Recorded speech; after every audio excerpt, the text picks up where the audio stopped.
Not long ago, I did a review. Well, I can't really say it was a review, but I demoed a blue chip pick. The reason being was I wanted to see if it was worth spending $35 for one pick. What I discovered is, yes, it's a great pick. Now, I think I said in that review that for the average player who sits at home and plays, it's probably not a great idea. For someone who plays out a lot and they stand over a nice brown floor, probably not a smart idea at $35 a pick, because if you drop it, you're going to have a difficult time finding it.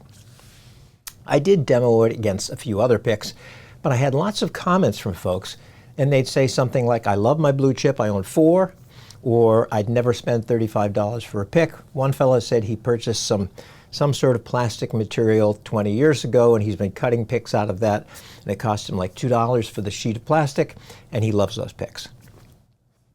Many people still play like the Dunlop picks, the gray ones and so forth. Many people still buy and play the Fender picks. All great picks. It really comes down to what we as a player like to use. It's just like guitars. You know, everybody talks about Martins are great, or Taylors are great, or Larave's are great, or whatever. And then in strings, I like Elixir NanoWeb Phosphor Bronze strings.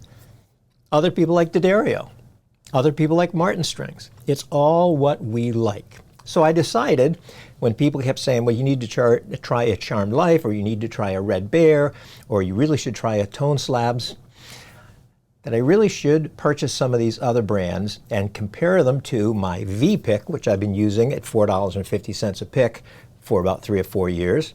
It's my favorite pick for all-around playing, and the blue chip.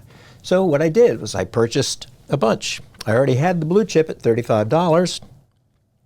I bought a Charmed Life, and what was that one? I think that was $40, 35 or 40 bucks. My V pick at $4.50. The Red Bear at $27 because it was discontinued, or a second. Can't figure out why it was a second, but it was. And the Honeybees, they look cool. They've got the holes, for grips and stuff. And 2 Tone Slabs. This one is the rose-colored one. So I decided to try them all, tape it with my Zoom H4n Pro sitting out front to get the sound, and the air conditioning is running, so you will hear that in the background. Not necessarily when I speak through the lav mic, but when you hear the sound of the guitar, yes, you will. So let's see what they sound like. I first did just a, E, A, B seventh, strum each chord, go back to the E. Then I did a little chord progression, not really a jazz progression, but something that I call a jazz progression. And then I did a little, it's the intro to the song Amy by Pure Prairie League. And you will discover I am not a good flat picker, I'll tell you right up front. But it gives me an idea as to what the attack sounds like with each one of the picks. So listen up.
So there are the sound samples. Now, let me tell you which ones I like and which ones I will play, disregarding the cost, because I play a lot. So $35 for a pick or $40 for a pick is a lot of money for one pick. But since I do play a lot, and when I get a pick that I like, I will use it for a long, long period of time. I look at that as pennies per hour or pennies per minute, whatever you want to call it. The one I've been using lately is the Blue Chip. I've had it about 2 weeks, maybe 3 weeks.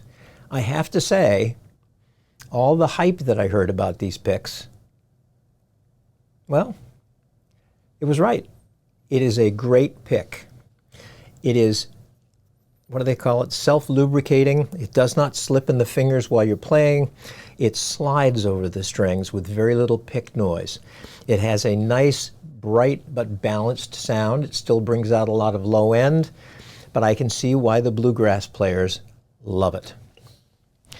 The Charmed Life pick, no, I didn't like it. A little too big of a paddle for me, and no matter what I do, whether I lick my fingers or whatever, it moves almost immediately, and I find myself not able to play what I'm playing because I'm concentrating on trying to grip on the pick. The V pick at $4.50, I still love it. The two Honeybee picks, I love the color of the glow, the yellow-green one. It seems to fight me on the strings. It's almost like it grabs. The other one actually sounds pretty good. I like the Red Bear better. The Red Bear being the one that's made from Cassian, and the only problem with Cassian, evidently, is they tell you, there's like 4 or 5 things they tell you not to do. Don't lick your fingers before you play it. If you play for a while, make sure you spin it so you're not always having your thumb on the same side because it'll start to bend, it softens up. Don't leave it in your pants pocket when you do the laundry, all those other things. And then they also mentioned that it's edible. I think they were kidding, but maybe not. Cassian, isn't that something from milk? And then the two tone slabs. I was pleasantly surprised. The guys at Acoustic Shop love these picks. In fact, I tried to purchase one from them because they have a proprietary color, which is kind of a nice translucent green. Unfortunately, they were sold out, so I purchased these two direct from Tone Slabs, $40 a piece. Actually, I like them. What I discovered is they are similar to the Blue Chip. They glide over the strings nicely. They're a little bit warmer than the Blue Chip is, but not so much so that I wouldn't use it. And I can see why a lot of mandolin players and guitar players like the Tone Slabs. So which ones of these 8 will I actually use and play? I will use the Blue Chip, I will use my V pick, the $4.50 one, and I will use the two Tone Slabs. I will occasionally use, when I want to play some jazzier stuff, use the Red Bear because it has a nice tortoise soft sound. And I may sometimes use the Honeybee just because I like the way it looks. But I don't necessarily think the sound is that great or better than any of the other ones. I wonder what you think. Now, you're going to hear what each pick sounds like when I drop it from 6 or so inches above a table on a hard surface as to what they sound like when they plink or plunk or whatever you want to call it. And thanks for watching.